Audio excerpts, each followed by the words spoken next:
Hello, my name is Rhys.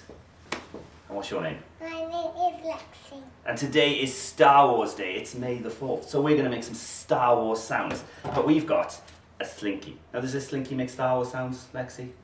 No. If I do this, that's just a bit rubbish, isn't it? No sounds from that.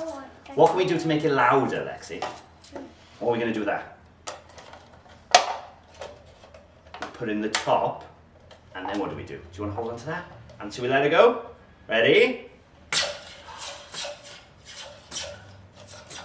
We get very cool laser gun sounds. And that's all because this is amplifying the sound the slinky makes.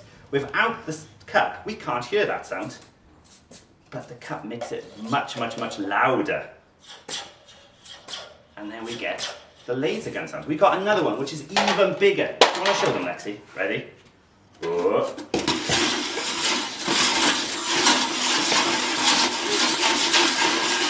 That's quite some noise. But what we got is it's doing the same thing.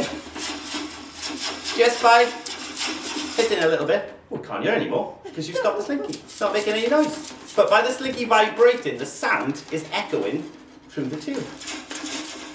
And that's how they made the laser gun sound on Star Wars. And she's off. May the 4th be with you. Thank you. For more information on our live, interactive science and engineering shows, check out our website and connect with us through Facebook and Twitter.